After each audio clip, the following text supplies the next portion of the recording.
Welcome to Week and Geek, your new comics preview for February 11th. I'm Mike Ortiz. And I'm the Chris Brown. What do you got?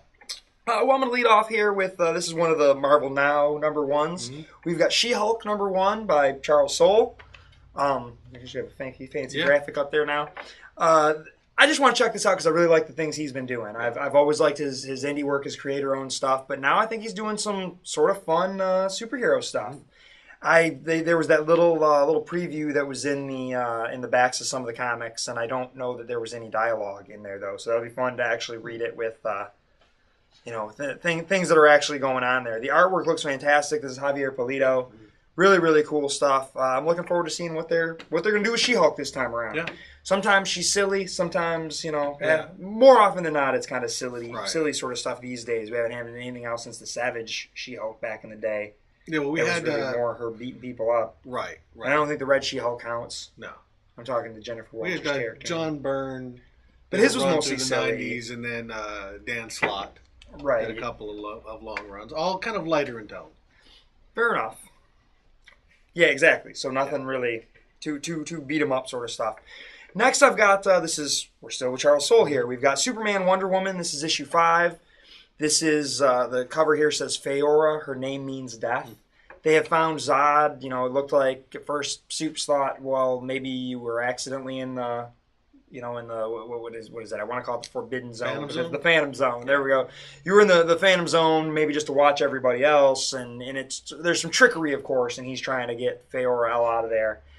So it's been a really cool story so far. I think Charles Soule's been doing a really cool job. I like how there's the Superman Wonder Woman romance story kind of going on, but it's also just the two of them taking things on, and Charles Soule writing cool superhero stuff. Cool. Then I've got, this is a Vertigo title, but more superheroes. This is Astro City number 9. Admittedly, I'm behind in this book. I'm going to have to sit down and catch up, but this has been, at least the way it was pairing out, was there was just kind of, you could read just an issue, then there was like that 2 or 3 issue shot. Yeah. And I think we're kind of getting back to where the city is the focal point. So I got to get caught up on Astro City. I like that book, though. Not ready to give up on that one. That's a fun one. Then I've got from Boom Studios, Sons of Anarchy. This is issue number 6. This should be the end of this story arc, but it looks like, according to the solicitations, this says the end, but I do believe we solicited a number 7. So I think they're turning it into some kind of an ongoing series. I mean, you might as well, you got one more season coming up. Ride that cash cow as long as you can. Yeah. It's been a pretty cool story, mostly focusing on Tig for the most part, him feeling like he's got to take care of this daughter of his friend. It's been cool. It's typical Sons of Anarchy kind of stuff. If you're a fan of the show, you'll like the comic too. It fits right in there. Next I've got, this is The Fuse. This is a book by Image Comics. It's written by Anthony Johnston, who I believe was doing, what was that book over at Oni Press? And now he's doing Umbro at Image. So some cool stuff. The art here is by Justin Greenwood. I think it looks kind of cool. I don't know what else he's done.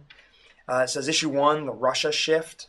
I have no idea what this book's about, but I enjoyed what he's doing on Umbro. I think the art looks pretty cool, so I kind of want to check it out. Nice. It's an Image number 1. There's obviously something going on in space here. Some sci-fi thing going on. Yeah, so we'll see. There's something with the Russians. I don't know, where after this whole Olympic thing that everyone's referring to as a huge debacle, it's like, man, are we getting the Cold War back? Are we getting something? Do we get to fight the Ruskies on paper again? Nice. Next up, I've got, this is not my top pick, but this is pretty good. This is The Walking Dead number 121. We're at war. I find this whole story here has been very interesting in that it's not operating the way a lot of the other story arcs do. Things are happening, there's quick hits, there's war and preparing for war and these little battles, and he's writing it more like TV or film than he is a comic book. So I feel like we got a nice big chunk. We got a little bit of the aftermath from the assault that just occurred on the survivors town. That's Rick and his group, and now there are some other things going on. It looks like Negan's starting to get the upper hand, and some other people are starting to fall out. But it's weaving in between multiple stories here to get to the story the bigger story that they're telling. I think it's been some great stuff. I think this is going to be a fun one to go back and reread when it's all done and see the whole larger scope. Nice. So what do you got? I'm going to start off with Think Tank number 12. it's been a little while since the last issue, and then that issue, it had been quite a while since the issue before, and I am an issue behind.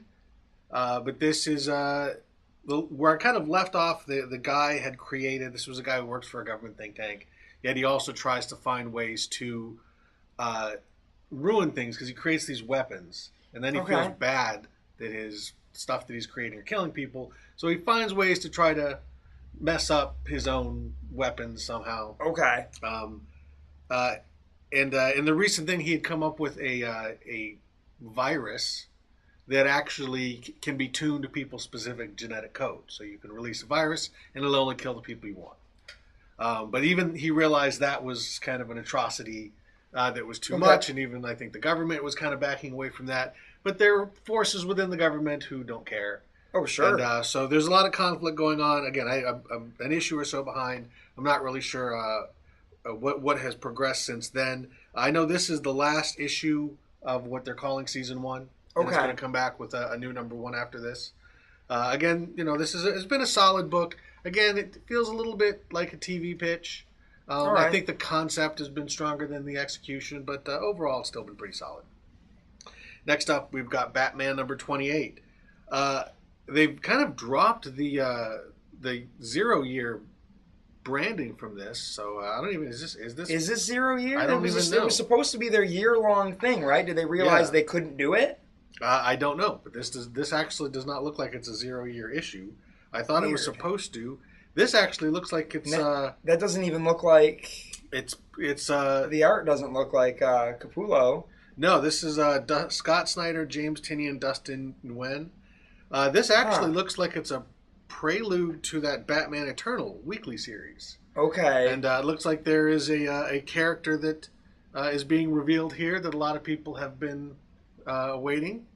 Some interesting stuff. But apparently they've jumped back to the present to create an intro to a new Batman series rather than finishing the story they were in, which I was actually caught up on. The Batman was kind of... It's kind of weird. That was their whole big push, and then it seemed like they didn't...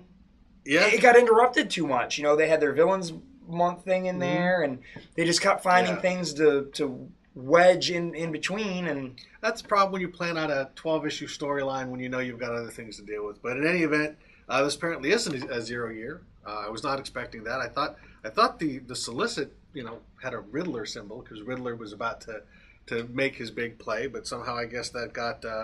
and it says right there, a secret glimpse into Batman Eternal. Yeah. So they're trying to make you buy Batman Eternal by making you buy Batman because they know the nerds are going to have their issues all in a row. Either way. Not the Batman I was expecting, but I'm still getting it. Maybe not the Batman you need, but the Batman you deserve. I don't know what Batman I deserve. Next up is Green Lantern Corps. This book, they're basically, as we've kind of been talking, the Durlans, the shapeshifters, are basically turning everyone against the Green Lantern Corps. That seems to be the MO, is make the universe hate the Green Lantern Corps. Hal Jordan, someone posing as Hal Jordan, had sent a transmission to everyone saying that the Lanterns have decided that only they will be allowed to use the emotional spectrum energy because of all the stuff that went on with Relic, really making the Lanterns look bad. Of course, it was all set up by a shapeshifter posing as Hal Jordan. Okay. So now there actually was a Durlan Green Lantern who was kind of an undercover ops that dates way back to when I think Dave Gibbons was writing the Green Lantern Corps book. Okay. So now that they've turned on the Durlans, they're going to try and both the Durlans and the Green Lantern Corps are trying to find this Lantern who's gone missing to kind of recruit them to his side. They figure he's going to be the one that shifts the balance. So kind of an interesting storyline that's been going on. Again, just the good old-fashioned sci-fi stuff is running through all the Green Lantern books. Really dig what they're doing there. Next up, Superior Spider-Man. This is number 27. This is Goblin Nation number 1. 27 point now. 27 point now. I don't think they understand how numbers work. No, they don't understand what the point is. But hey, I don't understand the point either. But yeah, basically it looks like we're escalating our Goblin storyline. We've got Green Goblins, we've got Hobgoblins, we've got a couple of different Lady Goblins. All of them are going to be attacking Ock, not knowing that he's Ock at this point. So basically we've got two of Spider-Man's greatest villains facing off against each other, although one of them is posing as Spider-Man. So how this ends up, we don't know. Well, we know that Peter's coming back. Right. I think that would actually be kind of cool if the Goblin is responsible for Peter coming back. That would be kind of a nice twist that the Goblin actually saves him in a strange way and thwarts Dr. Octopus. Yes. So that looks like where it's going. We've got some pretty classic Spider-Man stuff as we get ready to say goodbye to Dr. Octopus. Or not. There's rumors of that they'll continue it. Who knows? Well, but we're getting Peter back. That's all that's important. That's all that's important. But before that, we're going to get a nice fight with Dr. Octopus and the Green Goblin. So that's kind of cool. Next up, Kick-Ass 3, number 6. This looks like it's delving into Hit Girl. She's the focus is shifting to her. She's still in prison, but we're also getting her background. We're getting kind of the secret origin of Hit Girl. It's been mentioned before, shown a little bit, but it looks like they're fleshing it out a little bit more. The cops dressed up in superhero outfits, although actually they're all wearing just like a skull mask, so it's kind of almost a Punisher riff, have decided to go on a crime spree and steal from the mob. And the mob doesn't think it's the cops. The mob thinks it's the superheroes. Okay. So the mob has now issued a hit on anyone wearing a costume. So things are escalating, and of course they still want to try and break Hit Girl out. This has actually been pretty solid. I think this is a little bit better than the second storyline. Okay. They've scaled it back. It's just as violent, but they're actually getting a little bit more into the people. The main character, I can't remember his name, but Kick-Ass, actually gets a girlfriend. Okay. And decides he likes having a girlfriend more than running around beating the crap out of people. So it's a nice little kind and of course his nerdy friends who don't have girlfriends are all mad at him. So it's kind of a neat little weird nerd story there that when he finally gets a girlfriend, he's like, this is so much cooler. Yeah, why would I go beating people up? I'm good. So that's been a lot of fun. Next up, we've got Avengers number 26. There's no point now or anything like that. They had their point now a couple issues ago. You're saying there's no point to the Avengers? The Avengers have no point. If you remember the last issue, this is the one where it appeared like the Avengers of the past. Oh, right. The original founding members showed up in the future. AIM basically created this portal that was reaching out to other dimensions. And it's not the Avengers from the past. It's actually the Avengers from an alternate dimension. Okay. Where that group is still the Avengers. And it's a group that they pull from right before the destruction of their Earth, which is about to be destroyed by the can't remember what they keep calling it. It's in the New Avengers book where the Convergence or whatever. So just as one of those Earths is about to be destroyed, these Avengers get rescued and brought into this world completely by accident by AIM, who's just testing out this thing. Ant-Man winds up dead. Okay. And of course, people don't realize yet that it's a different set of Avengers. So the last people to see Hank Pym were the Avengers, so they've been brought in by S.H.I.E.L.D. for questioning. So it's kind of a neat twist. I mean, it looked like it was going to be a riff on the all-new X-Men, but it's not. It's a completely different sort of thing that's still tying into Hickman's bigger kind of world-colliding story. So it's been a lot of fun. Next up, Wolverine and the X-Men. We finished up our story with the S.H.I.E.L.D. infiltrators. Actually a pretty solid story overall. And now we're preparing for the end of Jason Aaron's run on this book before it gets rebooted. It looks like the romance between Toad and Paige Guthrie takes center stage here. I always liked Paige. And it looks like next issue is just called Graduation Day. Okay. So we're going to hopefully get some sort of finale on this before it shifts focus and moves over to a new writer. Oh, very cool. But that's my stack. Well, I guess that takes me to the top of my stack here. I've got, this is Letter 44 by Oni Press, written by Charles Soule. A lot of Charles Soule in the stack this week. The guy, I don't think he sleeps. He just writes. That's all he does. He's constantly got 2 or 3 books on the shelf every week. It seems like it. This is a really cool book. I'm trying to remember where we were at in the last one. In the third one, obviously we know one of the women up in space is pregnant. We know, there's an uneven amount of dudes and chicks, and that was one thing that was expressed by one of the guys. Like, man, but I'm keeping this thing running. I got nothing. That guy's, what's he doing? He just, fix some things. Who cares? So there's obviously a little bit of drama that's going up in space, and then there's also the president dealing with what he's dealing with. He thinks he wants to tell everybody what's going on, but he's being urged very strongly not to. At one point, that's right, one of his guys, something happens to him. Basically, someone inside the government kind of attack someone of the president's guys, like, because they don't want this information getting out that these aliens are on the other side. No one knows what's going to happen.